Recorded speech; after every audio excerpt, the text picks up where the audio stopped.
review of Metroid Dread feels almost unneeded at this point. Every person I've talked to, every take I've seen of the game has been almost universally positive.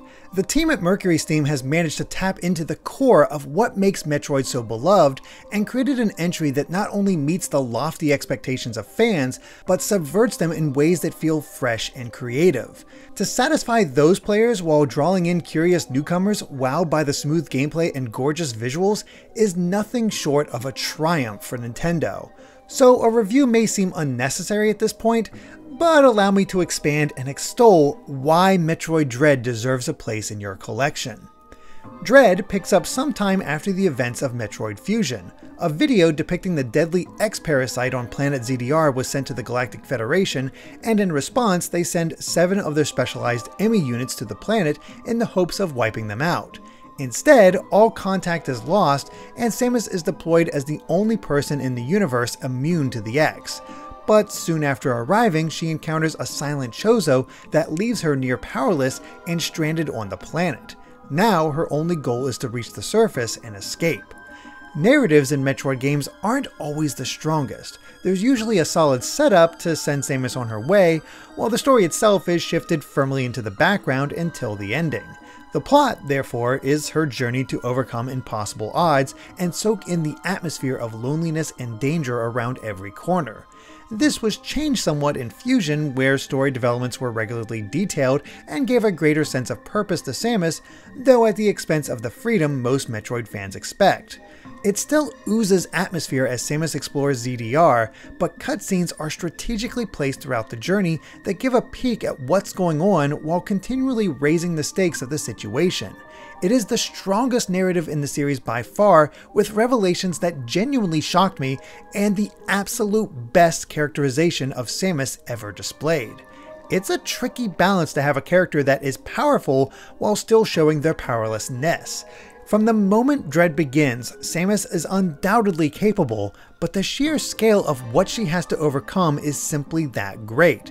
It feels impossible for anyone else, yet she's able to survive and slowly restore her capabilities. That's always been the case in Metroid, but the way enemies grow stronger and offer ever-increasing challenges is perfectly balanced. I never felt like Samus was the strongest being on the planet until the very end. And that's really the story here, Samus discovering a way to barely survive each new encounter while learning the origins of this mysterious Chozo, culminating in a finale that simply must be experienced. But the elements that really make Dread feel special is its pacing and flow. There was never a dull moment in my 10 or so hours of playtime, and new areas, abilities, enemies, and bosses came at a steady clip. What truly impressed me though was how no one location overstayed its welcome. I was shocked at how quickly I moved into the second area, as there was still so much I hadn't explored in the first. And this happens throughout the entire game. Warp points aren't simply used to quickly teleport around the map, they offer a means of creating a specific challenge to the player with a new ability waiting at the end. That ability can then be brought back to where you left off and open up a host of new paths that weren't accessible before. The idea is the cornerstone of the Metroidvania genre, but I've rarely encountered one with such a tight focus on pushing the player forward. There's always something new to see, there's always some new challenge to face, and even returning to an area that I had explored before could have something happen to the environment, forcing me to completely rethink how I travel through it. Exploration is rewarding even when it's just progress. But even then, there's so much that's open about ZDR's design. I could continue to where the story is, but there's always 2 or 3 other paths that could lead elsewhere. The long-standing tradition of allowing players to sequence break is alive and well, even if that's something that I rarely bother with. When I did go out of my way to hunt down items, it was made simpler than ever. Every area has its own completion percentage, and every item is marked on the map, whether I obtained it already or not. This makes it so much easier to disregard the places that I already explored and look elsewhere. Actually obtaining every item is a trickier task, as a solid chunk are set up as puzzles that fully utilize Samus's capabilities, especially the Speed Booster and Shine Spark. Figuring out how to reach the item could really test my dexterity and speed, but that's Metroid Dread in a nutshell. It's not an easy game. In fact, I'm pretty sure I died in Dread more than any other Metroid, though those deaths never felt like they mattered. Checkpoints are frequent and it never takes more than a few seconds to get back to where I left off. Bosses and the new enemies were the most common cause of death, and I was able to throw myself at the challenge without ever really getting frustrated.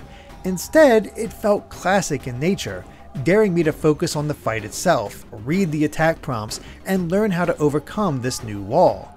Some patterns took me longer to learn than others, but as the game's tutorials frequently mention, every attack can be dodged. Once mastered, the combat is utterly sublime and is the major reason I can't wait to dive back in for another playthrough. This is all without touching the new threat of the Emmy. These robots are completely invincible to Samus's conventional weaponry, making the only viable option to run. Thankfully, they're limited to specific zones, which eliminates the tension and stress of their appearance outside of that area, but makes it all the more palpable when inside. It never takes long for an Emmy to appear, and they are not only relentless, but smart. One of my first lessons was to never take my eye off one on the map. I had managed to obtain the Omega Cannon, a temporary boost to Samus's arm cannon that could defeat the enemy, though it took some time to charge and planted Samus firmly in place. I had successfully evaded the robot and waited for it to follow after me when suddenly it grabbed me from behind. It had doubled back and took me by complete surprise. I love that intelligence because it meant no one strategy was a guaranteed success. Navigating the area and staying one step ahead was the priority, and figuring out the best way to cross these zones was always a thrill. Just as I would get used to one enemy, the next would have some new ability that would ramp up the difficulty. There was never any one strategy to using the Omega Cannon on them either, as the layout of the zone completely changed how I approached the kill shot.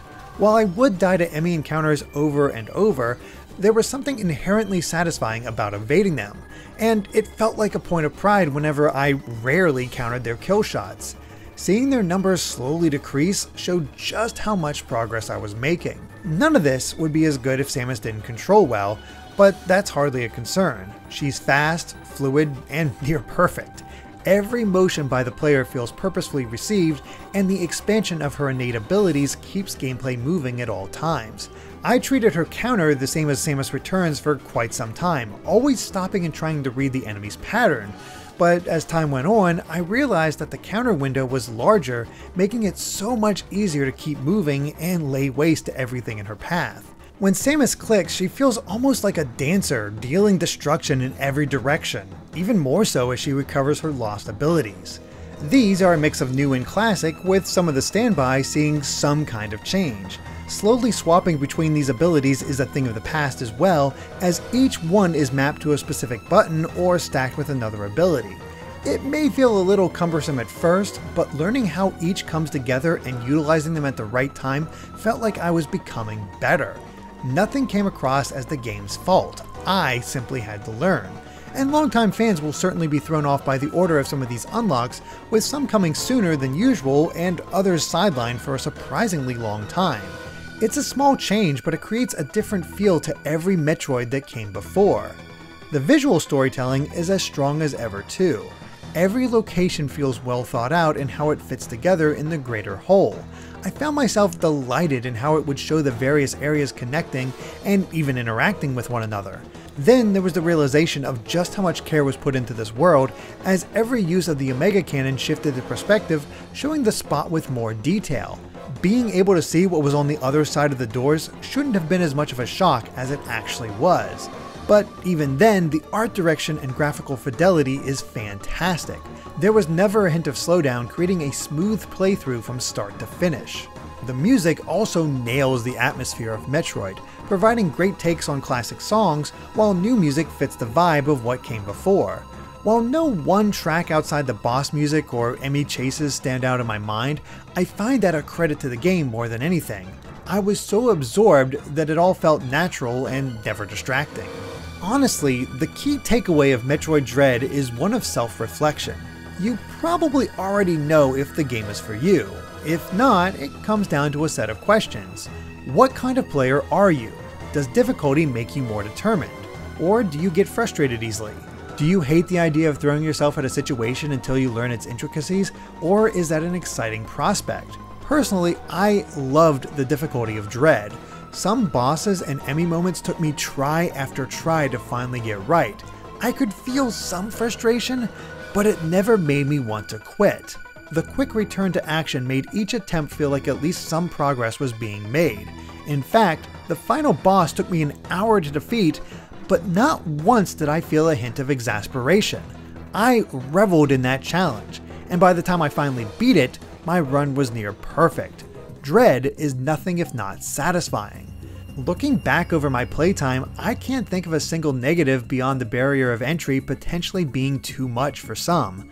I don't think the game is impossible, but it's more classically difficult than any Nintendo game in recent memory. Everything else was a treat from beginning to end. The flow, the progression, the abilities, the combat, the enemies, the way things constantly changed even in old areas, it all felt perfect. This is a rarity in games. The birth of an instant classic that surpasses a game that so many have lauded as the best in the genre. Super Metroid is phenomenal and catapulted the series to incredible heights. Metroid Dread is unequivocally better and pure bliss to play from start to finish. I can't wait to see where the series goes from here and what Mercury Steam develops next. At the very least, the entire team deserves to be lauded for the impeccable craft on display. But what do you think? Is Metroid Dread the best in the series? Have you played it yet or plan to? Let us know in the comments below. Thank you for watching, and if you liked this review, consider checking out our Patreon over at patreon.com/gvgaming. Of course, we appreciate all your support, whether it's just hitting the like button, subscribing to Good Vibes Gaming, or ringing the bell. Until next time, bye.